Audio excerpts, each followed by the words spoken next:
Hello, and welcome to Pique My Interest, the show dedicated to creativity. My name is Scoob Decker, and I am an artist, and your host.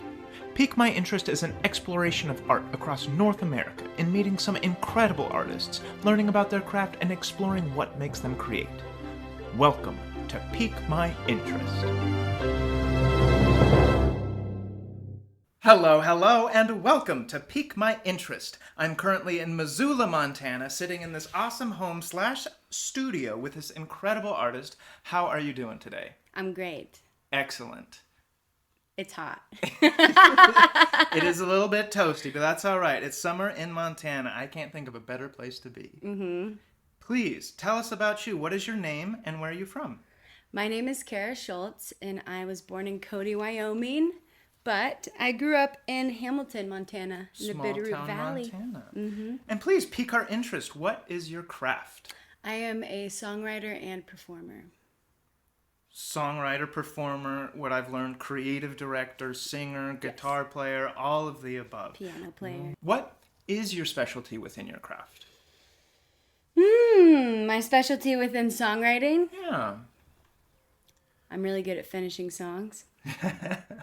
I'm really good at finishing projects. My specialty, though, within putting on a show is that there's never a dull moment. Ooh. Yeah. Okay. I draw the attention in and kind of keep people on the edge of their emotion. What makes your work different than other songwriters? Let's go back. What is your style? How would you describe your style of music? The style is... It always circles back to what I call mountain soul. So it's anything but make it soul. So we play anything from funk to a little bit of rock and roll to country to gospel. But I grew up as a jazz singer, so with that, it becomes kind of a soul version of it. Just like everything. Yeah. Yeah. When I listen to Go Get 'Em Florabelle, I hear a little bit of the country twang, and I hear a little bit of that edgy rock and roll. I kind of put it in this odd category of a mix between Dolly Parton and Jack White. That's fucking sick. I'll take it. I just think that twang and that edginess, you kind of have this grittiness, but also this soft welcomeness to your voice, to your writing. I think it's great. What I also find interesting is you got a little bit of yodel in you. I love to hit a yodel. Where did the yodel come from? I've just been yodeling lately. I love it. It's so fun. Excellent. Can you yodel? I don't think I've ever officially tried. You should try. Yeah. So, before we get more into the music and your writing and your performing, what is your background? Do you have any education in songwriting? No. Zero. I have no education. Okay. At all. I wish so badly I had at least 4 years of music college, just music school, just so I can know theory and all this stuff. But my songwriting, my guitar and piano playing is all just learned by myself. So you obviously have a drive within you to learn these things on your own. Yeah. What about your upbringing, whether that be in Wyoming or Montana, that turns you into a creator? My mom's side of the family and my dad's side of the family is both very talented people. My mom's side, my grandparents on her side were famous jazz musicians who toured all throughout the 50s, 60s, 70s. They opened for Dizzy Gillespie, kind of toured with the greats. And so when I was born, they still had their jazz band, and so I would perform with their band. Okay. So the high class jazz cats that they also can't read music but can play anything in any key better than anyone. So I have that on my mom's side, and grew up heavily involved in that. And then on my dad's side, everyone's just so creative. They sculpt, paint, sing, poetry, draw. They just do everything. And It's a combination. So you've got a little bit of that creative, artistic background along with this jamming sense that kind of just opened your world into music. Mm-hmm. I love that. Mm-hmm. And what piqued your interest about Mountain Soul? Mm-hmm. What helped you kind of discover this path into Florabelle's style? Mm-hmm.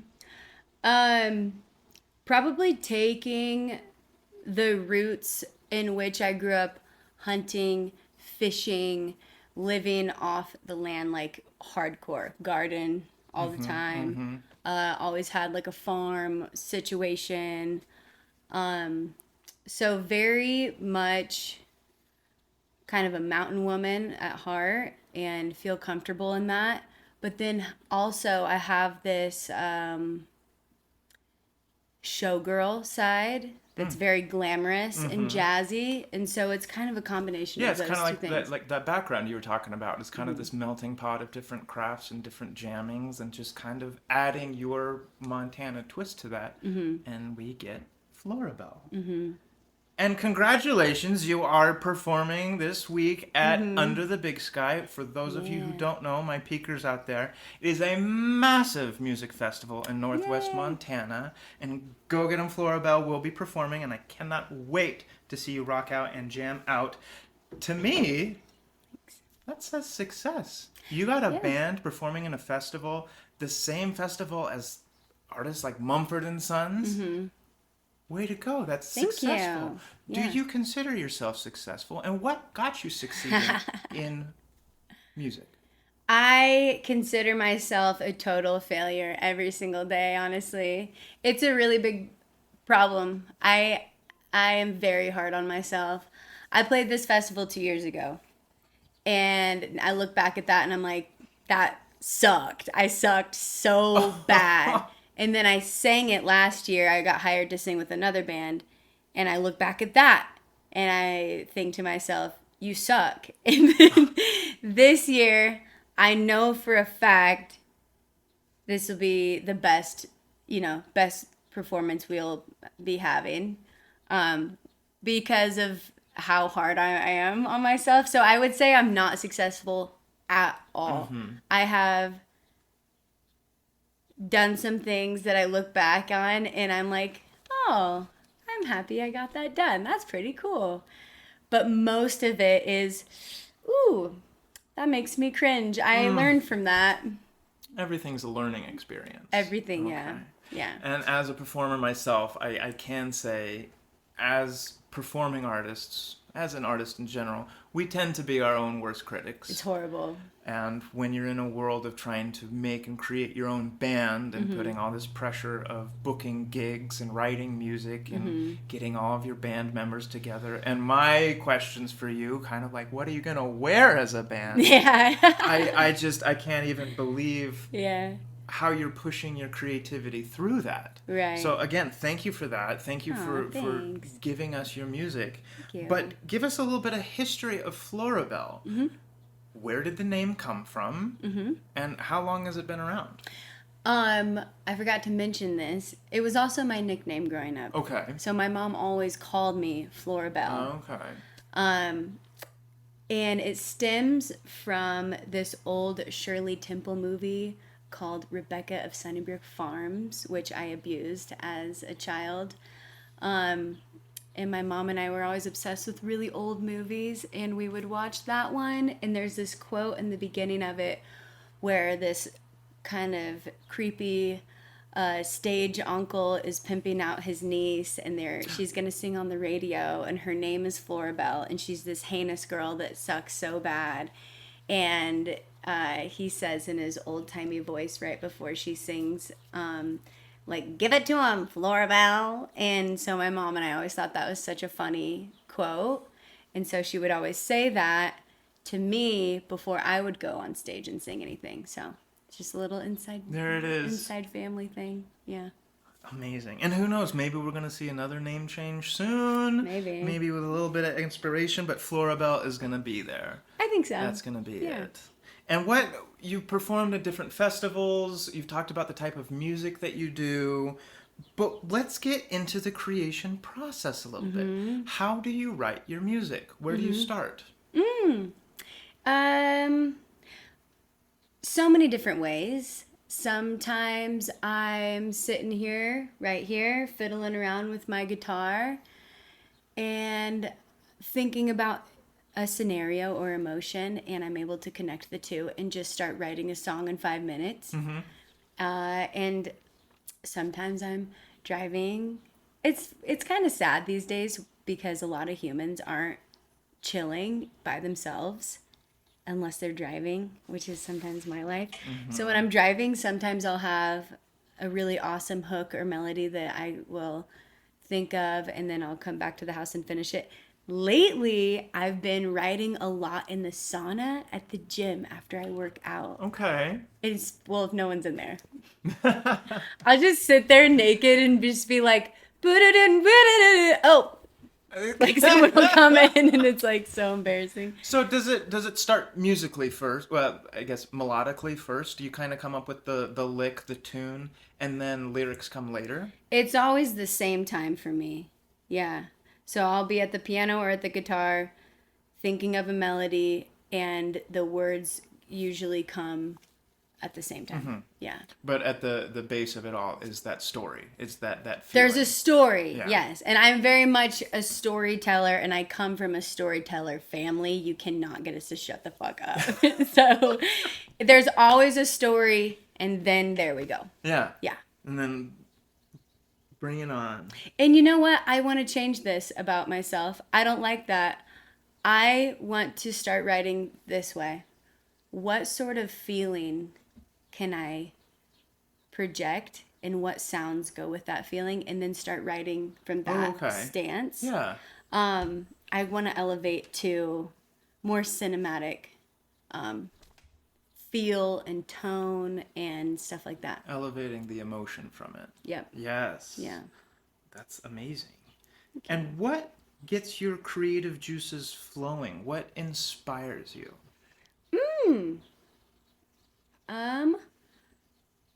Being absolutely hurt. Being hurt really badly. Like heartbroken? Heartbreak. I hope not like pain. Yeah, no, lots of pain throughout the years it's a little bit of something's bothering me, so I go on like a little bit of a rant. There's that song, of course. Or there's a extreme heartbreak, or there's extreme excitement over new love. And sometimes there's silly things like politically that I'll slip into my songs. No one has any idea, but I know. But it, like, the songwriting won't happen unless I am like alone, just so alone. So I have to be no one, like I cannot have an inkling of anyone being around me before I create. If someone's in the other room, no. I can't have a roommate, nothing. I have to be completely alone for like an hour, and then... Are you one of those people that has to have all your tasks done? Like you have to have the dishes washed, the floors vacuumed, the room picked up, so my mind is clear so I can go? Most of the time. Yeah? Most of the time. I just figured if you need to, for me, if there's a daunting task and I go, oh, but there's the lawn needs to be mowed a little bit. I'll do that to just make sure that that's off my mind. Yes, but I have a little bit of that because I'm very OCD and obsessed with cleanliness, which is not a reflection of how my house looks today. But usually these days, there's nothing more important than, it's like someone dying and I think I'm about to write a song. So if I'm about to write a song and I can tell I'm about to write a song, it doesn't matter.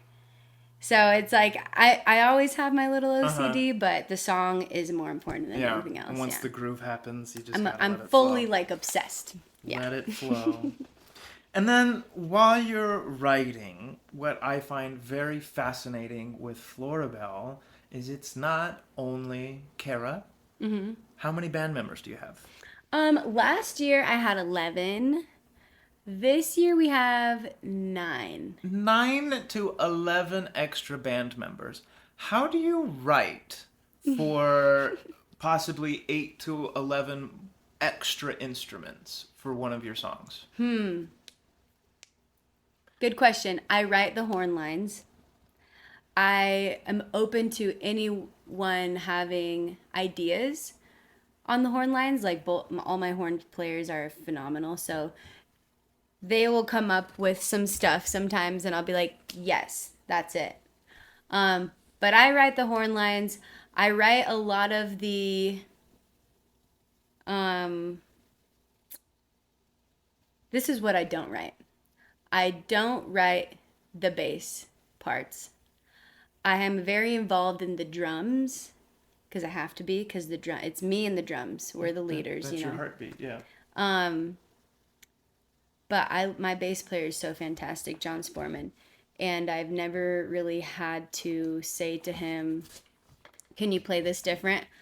But yeah, I come up with the melodies. So I have my melody, and then I have a melody I do have melodies for the bass, but other than that, I kind of let him go. I have melodies for the keyboards, but other than that, I let him play. They're so phenomenal that I'm actually just mostly very involved in the themes, like the themes that come back and play again, and the horn lines. Yeah. So the creative collaboration and the willingness to allow others to work with you. Yes. Yeah. Which brings me to my next part, which I didn't quite realize that you were also the creative director for Florabelle. Oh, yeah. Holy crap. How do you decide the clothes to wear, the themes of the outfits to wear for everybody, making sure everybody's there at the right time? You are, like you said, the creative director. Yeah. Can we kind of talk about that, and then the difficulties of also being an artist on top of that? Yeah. I have my helper, which is my backup singer, Jesse Williams, Jesse the Oscillate, who's also a wonderful artist on his own and incredible songwriter on his own. He is my helper.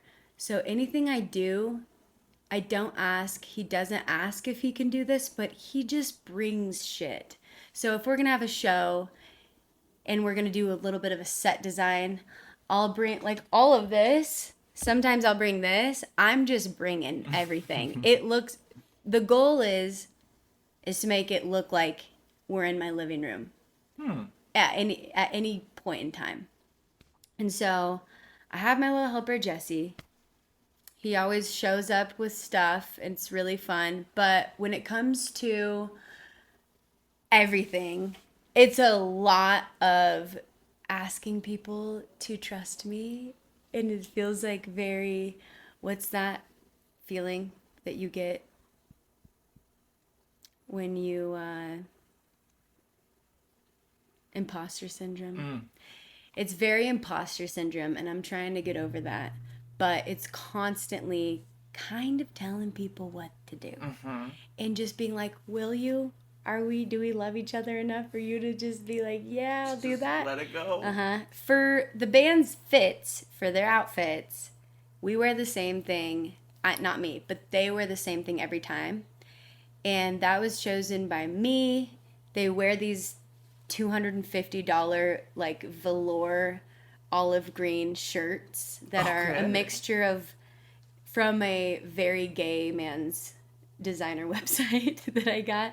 So they're like fitted nicely. They've got that big 1970s collar, so they're a little bit disco cowboy. Yeah. But they're professional enough, but they're fun enough to where I feel like it took me forever to find these. And I was just, when I saw it, I was like, that's it. And then I just saved up.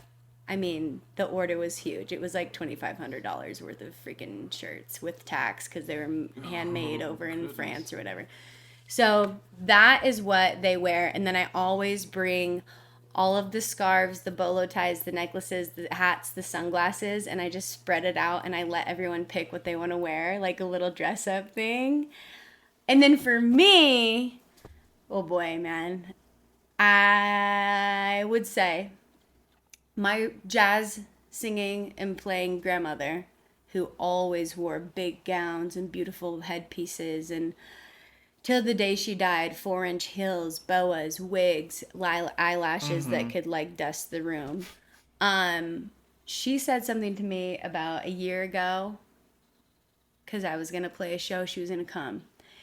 And she said in her voice, which she lost her voice in her 40s, but she was like, "What kind of gown are you going to wear tonight?" And I'm like, she's so eccentric. I was like, I don't wear gowns. And she was flabbergasted that I didn't wear gowns at my shows. And I was like, I gave it a little thought after she said that. And I was thinking to myself, why do I not wear gowns? So then I started wearing old lady style 90s and 80s farm dress gowns, kind of gowns, but enough to where I'm comfortable. And now I'm taking it further. I'm going like real glam. Yeah? Yeah. I found this little 1980s prom dress that I turned into like a high slit saloon dress to under the big sky. So $30. All right. But yeah, I'm starting to go a little bit more professional, but still eccentric. And I'm starting to be like, for me, I'm going to dress up a little bit more. Sure. Because I want people to be like, this is a show. Yeah. Yes, they're at a performance. Yeah, that's the Florabelle flair. Yeah. We were talking for a little bit before this about my background of musical theater, and Cara, as she was explaining a lot of her music and her sets and whatnot, it is very theatrical. It's very story-driven. It's very musical theater. She has a lot of, not necessarily set pieces, but as you said, costume pieces and a lot of different vibes and feels that definitely puts you in a place before you even play any notes or anything. So that's, from a theatrical person, I love that. And I cannot wait to see what's going to happen on Saturday. We're really toning it down on Saturday. Have you ever been to one of our bigger shows? No, I've never been to a Florabelle show. They're very much musical theater. Okay. Like, there's all these transition songs that we'll do. Okay. Where, let's say, we'll do like the 007 theme song as the transition song from one song to another. Or like a Disney. But those are the things that people recognize and they know and they already associate into your act. And so you're already giving them something that they know to relate to your set. That's brilliant. I love that. And then while you're working, as I said, you collaborate with other artists. You might give a little bit of, here, feel free to take this and do your thing. Oh, that sounds great. How much do you give creative freedom to other people to be a part of Florabelle? How much does your process adapt or change while you work? Quite a bit. When I first formed the band, my organ and keyboard player, Kiavasha Dibzadeh, who's fabulous, he said, let's do a thing where when someone has a suggestion, we try it. We always try it all out. And I thought that was really cool of him to say that. So we do that. I'd say 65% of the time we end up doing my way. And the rest of that, there's tons of ideas from other people that we end up going with, which is really fun. So it's a huge balance to know when to kind of stop leading a little bit and let people do their idea, and then when something's just like not good, kick it in and be the leader and be like, nope, we're doing this, let's move on. Right. Yeah. As the creative director, that's got to be a very difficult decision to make, but at the same time might be the only way that something can get done. Yeah, and the band's really cool about being honest with me. Okay. And the thing is that I've figured out with them being honest is, Cara, we need you to tell us what to do. Right. They always, back when we were called War Pony, they were like, you're the War Pony, lead us into battle. Like, yeah. And so at the end of the day, they really have like handed over the trust to me, which is really cool. And it's a little scary. Yeah. And as you're creating, We all run into a brick wall. How do you overcome a creative block? I refuse to. I don't even like the question because I think some people they hit the creative block, but I refuse. The only creative like block I could run into is if I don't have time. That's the problem. If I don't have time, that can be the creative block. But really, I refuse. So when I was younger, it used to be wait around till you feel the creativity and then, lasso it and write it till you're done. But now I've realized that is not true. You have to be aggressive with your creativity. And if you say, actually, I'm not going to go to the farmer's market, I'm going to sit here for 2 hours. I'm going to try to put this story down. Usually something good will come from that. Yeah. Yeah. So I refuse to get blocked. I rebuke it in the name of God. Well, in the case that you do run into a creative block, do you have any hobbies? Oh, And yeah. Do they complement or contradict your craft? Oh, man. I played rugby my whole life. Rugby. I played rugby my whole life. Okay, there's a way to get out a little aggression. Oh, yeah. Uh-huh. I recently think I'm hanging in the towel because I have a severe cervical lordosis issue with my spine, which is like chronic pain that gets worse and worse till you die. So that's a whole thing. Rugby, probably not the best sport. So that rugby has been counteractive, I think, with my health. But You said you go to the gym? I go to the gym. I work out like a crazy person. I love to run, trail run. I love to cook. I love to host. I have weird parties, like bring your own toaster, and then we eat toast and jam, and then we actually just make toasts and jam by the fire. I love that. It's like really redundant. I Opposite of rugby, you have a garden that's beautiful. have a garden that I'm obsessed with. I love to hunt. I only eat what I catch, so I have a bunch of trout in there and a bunch of deer so yeah, I love the outdoors and I'm obsessed with my family. I have a really big family and I hang out with them a lot. I'm an auntie. I just want to say, I've been doing Pique My Interest for a few years outside Montana, and it's just nice to talk to another Montanan again. Yeah. I'm not much of a fisher or a hunter myself, but it is Yes. just fun. I everything you say, I get, I understand, and it's hard to explain to people what the Montana outdoor life can do Yeah. for your soul, for your creativity. For your health. Exactly. Yeah. So I just want to say it's nice to talk to a fellow Montanan again. Thanks, dude. Oh, I'm a barber too. That's my barber shit. I cut hair for men. That's my passion. And I make jewelry. I love to make jewelry out of dead things. Looks like Pique My Interest has got to come back. I go crazy. Yeah, I go a little crazy. Well, moving a little bit further, would you recommend to go to school or to take class on songwriting from somebody who didn't go that route? Yeah, I think if you can afford it and if you have time, you should educate yourself if Or you can. would you recommend kind of your route, trying to find a mentor or a band to just kind of get in and learn the ropes from that world? It depends on your level. I think you need to be really honest with yourself, and you need to surround yourself with people that aren't going to be nice to you, and they're going to tell you, hey, you're kind of okay, but you need to hone it in here, here, and here. I think when you surround yourself with people that don't care about your feelings and tell you straight up where you could be better, that's everything.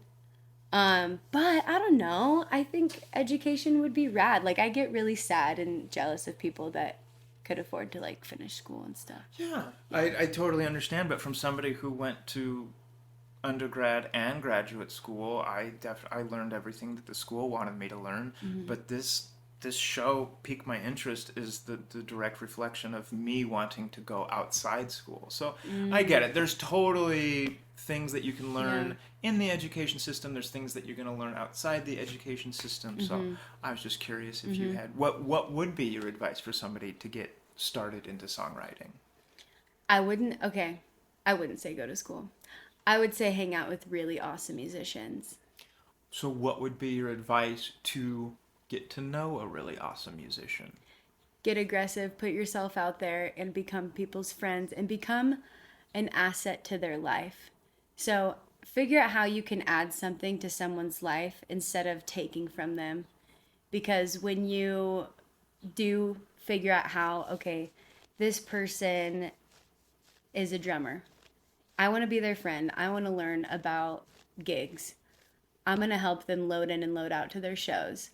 And then from that positivity that you can provide, then you will get that back in return, like a loop. That's what I think. Yeah. I don't know. All right. I don't know. And then that's definitely getting your foot in the door in like kind of the gig world, but maybe a little bit more of the industry. I'm not too familiar. You're sending tapes out. I don't. What generation is this? Sending demos out and trying to get a thing. Sometimes people aren't going to like your work. Yeah. Oh, How do you handle criticism? At this point, no one can criticize me harder than I've already been criticized.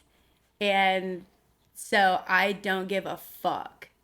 I don't give a fuck. And you don't even do that anymore. Nowadays, if you want to sign on with a management company or a label or something like that, it's all about your following. So if you have a big following and you have, like, say, 1 million listens at least on your songs, that's how you do it. And so there's been plenty of meetings lately where they're like, we love your sound, we love your songs. Sorry, you just don't have enough followers. We can't invest in you. And that, in the moment, obviously it hurts my feelings, but now I'm like, fucking. Yeah. Isn't that the great world that we're living in, though? It's disgusting. Artists are turning into influencers. Like, that's we have to keep up with social media, which is a whole job in itself. I think it's evil. When we're trying to be creative. Yeah, I think it's straight up from the devil. I think it's amazing that some people can get their stuff out there like they never would have back in the day. Mm-hmm. But creative people are sensitive people, and sensitive people should not be on a cell phone. That's true. Yeah. Yeah.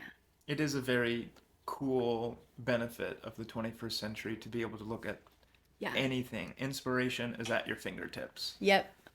But it's also so detrimental to our brains, our health, all of the above. Yeah. Lightening up a little bit. Do you have any funny or interesting stories off the top of your head that deal with songwriting or anything? I have a funny song about how I escaped from a sheep farm in the middle of the night in Ilfracombe, Devon, England, where I was basically being used as slave labor there and was there for multiple weeks, and there was no way to leave, and so I had to actually escape and army crawl through the mountains, through the mud. There was a storm. It was a whole thing. I was covered in mud, and I had to escape. It was 8 miles to the city. It was awesome. That's great. And so I wrote that song. It's a funny song. No one will ever hear it, but hopefully, maybe one day. Maybe around the campfire.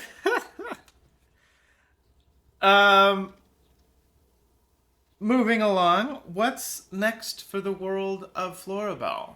You said that hopefully you'll begin branching off and be able to do your own stuff. You got concerts, you got gigs lined up.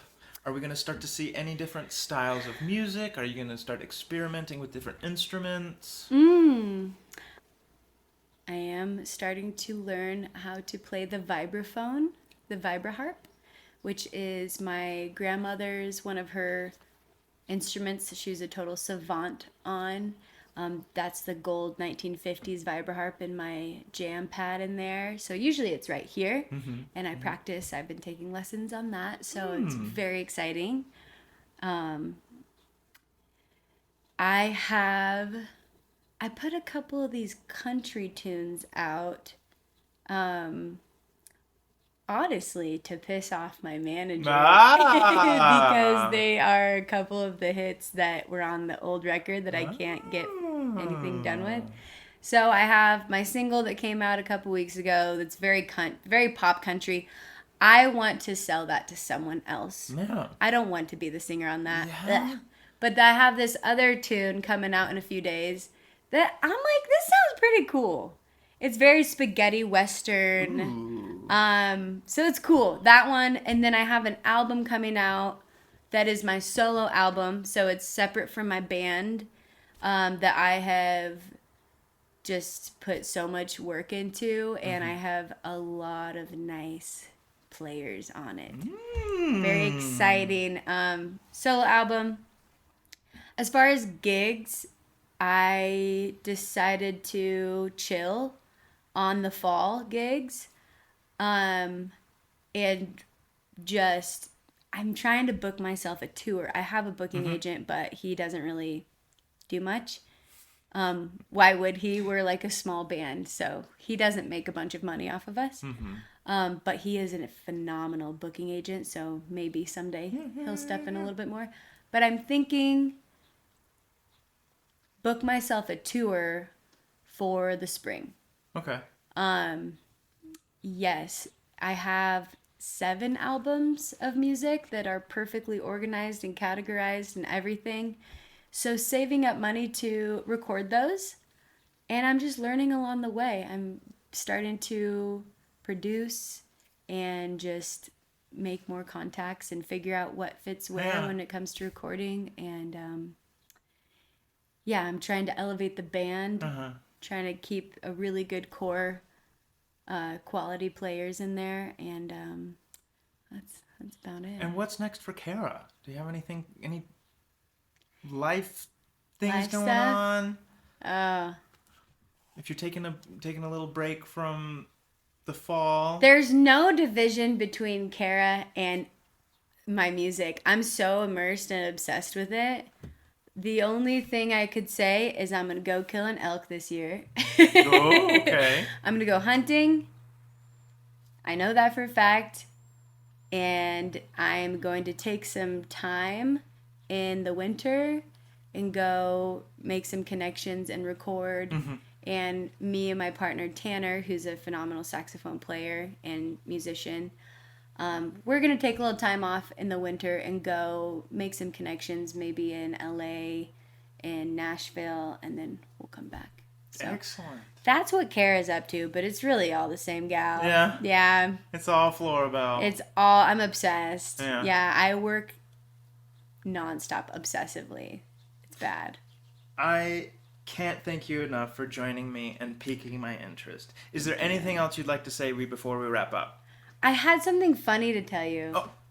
Oh, it wasn't that funny, but I have something fun.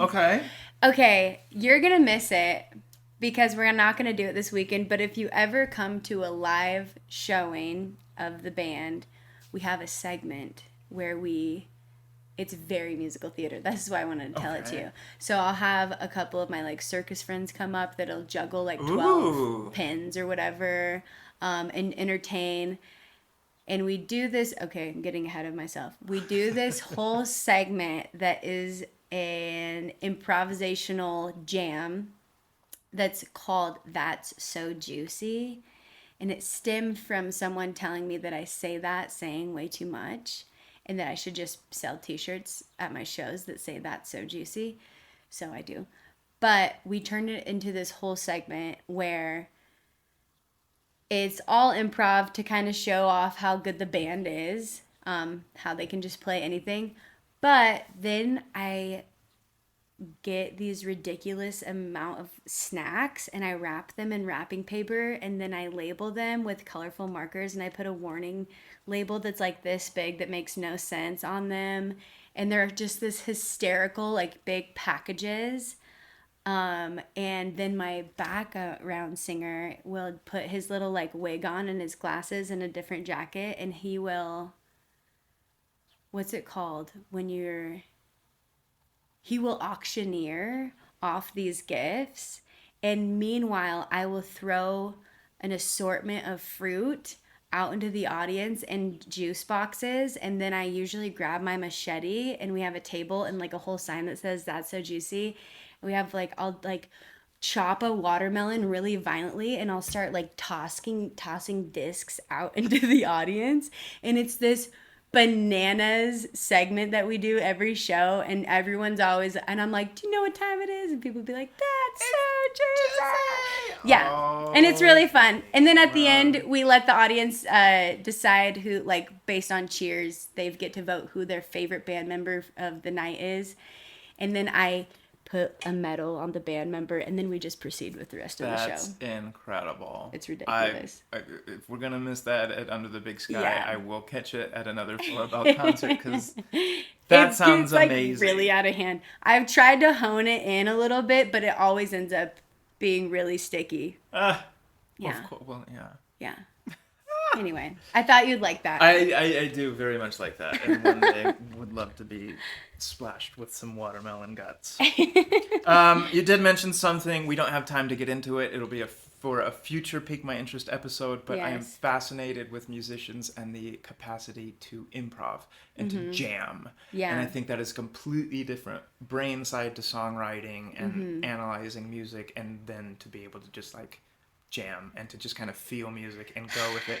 It's such a level that people can get to, which I am not on. I have it vocally. Okay. I can rip, I can freestyle, sing songs, all of that, but my band is there. The spontaneous creativity of jamming on the fly fascinates me. Yes. And like I said, maybe that'll be for another episode, but is there anything else you'd like to say before we wrap up? Yes. I think this is probably too involved, but I think you have to go to my partner's lookout and do this with him, because his last name is Fruit, and he is an improvised looper, and he plays the saxophone, and he makes the most tremendous music up in this fire tower in the middle of nowhere by himself, and he is an interesting cat. I think you should do this with him sometime. I'll have to look into him. We talked a little bit about the creative direction versus artistic. Do you have any last words of advice for somebody trying to establish themselves as an artist? Yes. Trying to stay true to themselves, but also get into the business. Oh my world? gosh. I'm very passionate about two things here. Number one, I do have advice for this. If you have it, you have it, and own it. Don't dish out responsibilities to other people that you think you can do better. And be extremely aggressive about what you want, because you are the artist. Don't, especially if you're a woman, don't go into the studio and let men talk over you. Don't go into the studio and let people be like, I think we should actually do this chord instead. No, it's you. You are the artist. Stand your ground and be the boss where you go. It's very important to have that confidence, even if it's fake, from the beginning, because I've gone my whole life being completely stepped on, and in the back of my head, I knew what to do, but I was kind, and I was, they're incredible musicians. They probably know the right way. No, you know the way. Be the director, grow the balls, say the thing. That is huge, and do it now. That's what I think. Do it now. Don't wait around. No one else is going to do it for you. So I'm very passionate about that one. Another one is, if you put yourself on the internet, people will trash you. It's going to happen. It comes with being on the internet, and it's going to hurt. You need to get over it. And then you need to have a support team that's professional, that knows how to help you navigate being completely slaughtered on the internet. Because if you grow a following, you're going to get people that love you, you're going to get people that hate you, and that's just the way it is. And take it as this: when people trash you on the internet, which will happen if you put yourself out there, just take it as this: don't do it back. Don't ever be the person trashing someone on a podcast or saying negative things about other people, because it is a horrible culture. I think it's horrible. Yeah. Those two things. Well, again, thank you for pushing your creativity past those assholes and showing the world Florabelle. I think it's very special. I do like to end with one last question. Yes. If you could excel at any other craft other than your own, what would you want to do?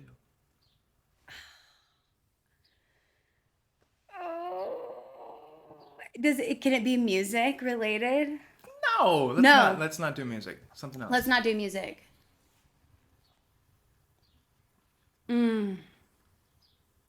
I love making films. Filmmaker. Yeah. Filmmaking. Okay. Directing a film and shots and lighting. Oh. Just another form of storytelling. Okay, wait, no. Oh. Interior design. Okay. Yeah. Yeah. Just interior design. Mm-hmm. Yeah.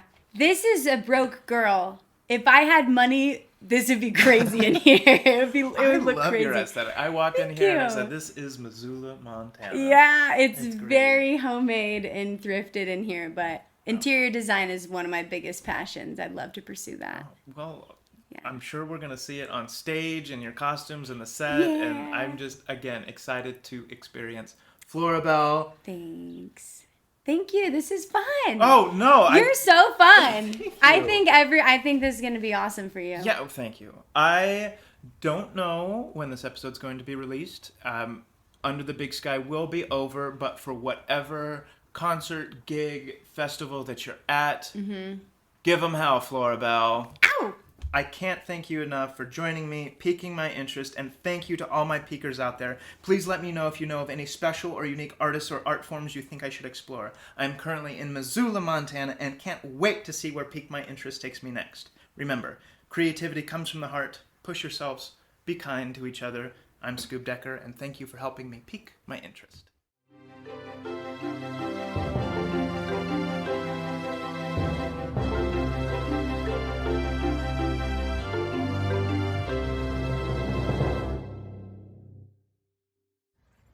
This episode was produced by Lizzie Webb. Be sure to follow on social media to stay updated on all the adventures into art and creativity, as well as all of the past Pique My Interest featured artists. If you like, please leave a review. Send us a message. Tell us what you think. Pique My Interest is for you, the peakers. Cheers to creativity, and I hope your interest is piqued.